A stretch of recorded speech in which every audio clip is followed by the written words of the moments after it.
इस वक्त की बड़ी खबर सामने आ रही है। अन्नामलाई ने इस्तीफा दे दिया है। नितिन नवीन को अपना इस्तीफा सौंपा है। 5 पन्नों का इस्तीफा दिया है अन्नामलाई ने। उन्होंने बीजेपी का साथ छोड़ दिया है। बता दें कि अन्नामलाई ने भारतीय जनता पार्टी का साथ छोड़ दिया है। अन्नामलाई ने बीजेपी के राष्ट्रीय अध्यक्ष नितिन नवीन को अपना इस्तीफा सौंप दिया है। टाइम्स ऑफ इंडिया ने सूत्रों के हवाले से दावा किया है कि तमिलनाडु बीजेपी के पूर्व अध्यक्ष के अन्नामलाई ने आज नई दिल्ली में बीजेपी के राष्ट्रीय अध्यक्ष नितिन नवीन और पार्टी के राष्ट्रीय महासचिव BL संतोष से मुलाकात की और उन्हें 5 पन्नों का इस्तीफा सौंपा है। तमिलनाडु में भाजपा के फायर ब्रांड नेता अन्नामलाई ने बड़ा फैसला ले लिया है। अन्नामलाई ने सस्पेंस से पर्दा हटाते हुए भाजपा से अलग होने का मन बना ही लिया है। जी हां, पूर्व तमिलनाडु बीजेपी प्रमुख के अन्नामलाई ने आज बीजेपी के राष्ट्रीय अध्यक्ष नितिन नवीन से मुलाकात की और अपना इस्तीफा सौंप दिया है। बड़ी अपडेट देना आपको। इसके बाद अन्नामलाई ने केंद्रीय गृह मंत्री अमित शाह से मुलाकात भी की, जिसकी तस्वीरें सामने आई हैं। बता दें कि मीटिंग 1 घंटे से ज्यादा चली। पार्टी से नाराजगी की खबरों के बीच इस मुलाकात को बेहद अहम माना जा रहा है। भाजपा चीफ नितिन नवीन और संगठन सचिव BL संतोष के साथ अहम बैठक में अन्नामलाई ने पार्टी से अच्छे संबंधों के साथ अलग होने की इच्छा जताई है, ऐसा मीडिया रिपोर्ट्स दावा कर रहे हैं। उन्होंने पार्टी नेतृत्व से कहा कि वो अब अपना रास्ता खुद बनाना चाहते हैं। हालांकि बीजेपी नेतृत्व उन्हें मनाने की कोशिश कर रहा है और उनके लिए राष्ट्रीय स्तर पर कोई भूमिका भी तय की जा सकती है। सूत्रों के मुताबिक अन्नामलाई को अगली सूचना तक दिल्ली न छोड़ने के लिए कहा गया है। अगर अन्नामलाई का इस्तीफा मंजूर होता है तो ये भाजपा के लिए बड़ा राजनीतिक झटका होगा।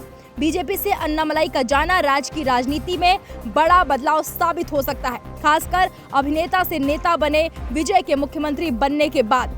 अन्नामलाई के करीबी सूत्रों के मुताबिक उनका मानना है कि विजय के राजनीतिक ताकत बनने के बाद तमिलनाडु की राजनीति में बड़ा बदलाव आया है।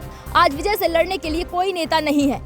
द्रविड़ युग खत्म हो गया है। अब सिर्फ भाषा आधारित राजनीति नहीं चलेगी। राज्य की राजनीति बदल चुकी है। ऐसी अटकलें तेज थी कि अन्नामलाई सहमति से पार्टी छोड़ना चाहते हैं। रिपोर्ट्स में यह भी कहा गया कि अब वो बीजेपी में अपना भविष्य नहीं देख रहे हैं। अन्नामलाई को नयनार नागेंद्रन के तमिलनाडु बीजेपी प्रमुख बनने के बाद से कम सक्रिय देखा जा रहा था। बता दें कि तमिलनाडु भाजपा के पूर्व अध्यक्ष के अन्नामलाई के राजनीतिक भविष्य को लेकर बीते कुछ दिनों से अटकलों का बाजार गर्म है। दरअसल कोयम्बटूर में उनके समर्थकों द्वारा लगाए गए विशाल पोस्टरों से अफवाहें फैल रही हैं कि वो एक अलग राजनीतिक मंच बनाने जैसी कोई महत्वपूर्ण राजनीतिक पहल करने की तैयारी कर रहे हैं। 4 जून को अन्नामलाई का जन्मदिन है। उससे पहले प्रमुख सड़कों और सार्वजनिक स्थानों पर हमारे नेता आइए और हमारा नेतृत्व कीजिए जैसे नारों वाले ये पोस्टर लगाए गए थे।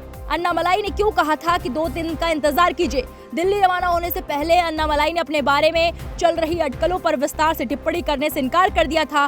पत्रकारों से संक्षिप्त बातचीत में उन्होंने कहा, कृपया प्रतीक्षा करें, हम 2 दिन में बैठक करके बात करेंगे। इस टिप्पणी ने संभावित घोषणा को लेकर उत्सुकता को और बढ़ा दिया।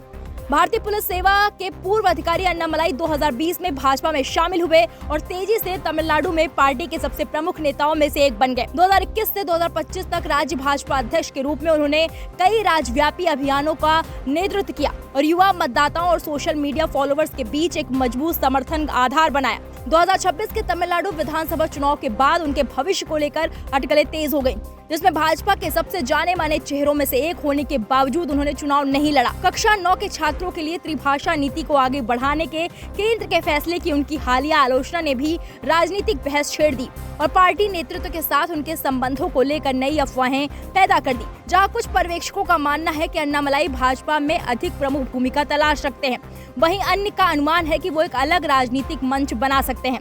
हालांकि भाजपा नेताओं ने किसी भी विभाजन की अटकलों को खारिज कर दिया है। उनका कहना है कि अन्नामलाई पार्टी के एक महत्वपूर्ण नेता बने रहेंगे। भाजपा के राष्ट्रीय अध्यक्ष नितिन नवीन के साथ उनकी बैठक निर्धारित होने के कारण राजनीतिक विश्लेषक अन्नामलाई के अगले कदम को स्पष्ट करने वाले संकेतों पर बारीकी से नजर रख रहे हैं। लेकिन मीडिया रिपोर्ट्स के हवाले से बड़ी खबर सामने आ रही है कि अन्नामलाई ने बीजेपी का साथ छोड़ दिया है। उन्होंने इस्तीफा दे दिया है।